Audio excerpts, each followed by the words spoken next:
Hope everybody having an amazing day. I know I am.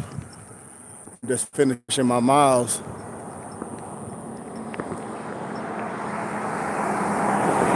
Just finished my little mile hike mountains.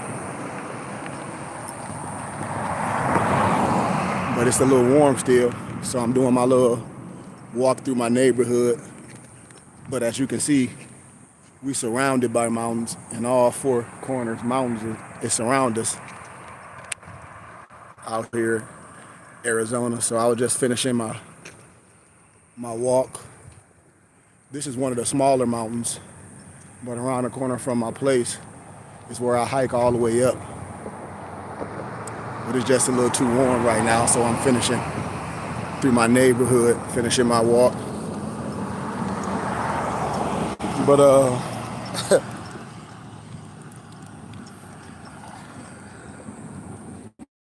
definitely a beautiful day.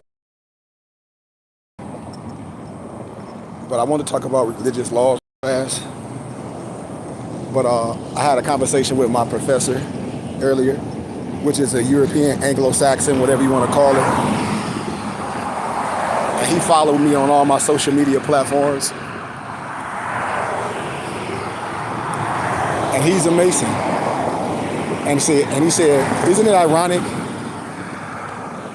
that a lot of misnomer European Anglo-Saxons be butthurt over things that can be proven?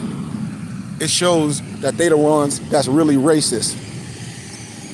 And then he said when they take the time to make a comment on somebody's social media page, it shows you how much of I just like to say an idiot, an imbecile that you are.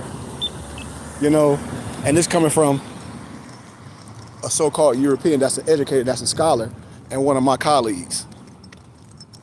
It shows the hateful and when they say color don't mean nothing, and when a group of individuals, no matter what color they are, bring out true prehistory,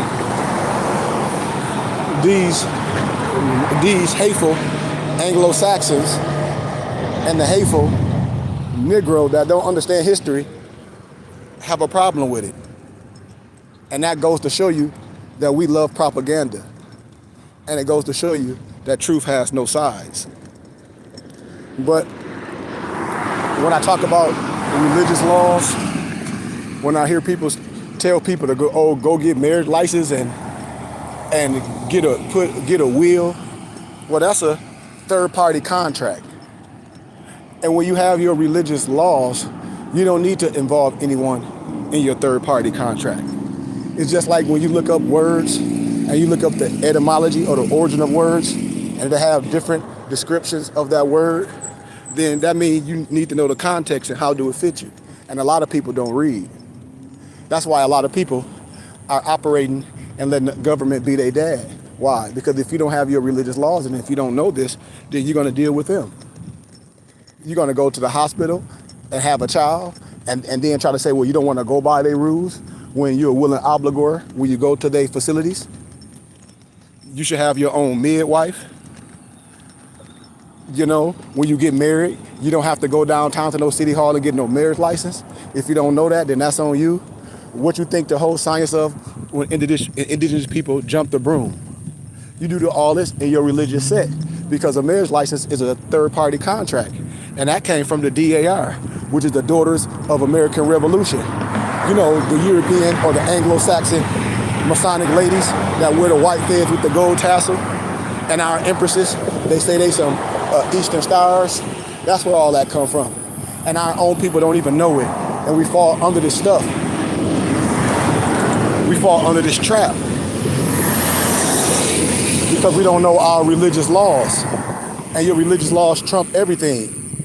You don't have to deal with certain state things if you have your religious laws. The rights of the indigenous people. When you have the right not to assimilate with anyone. You have the right not to participate with their government games.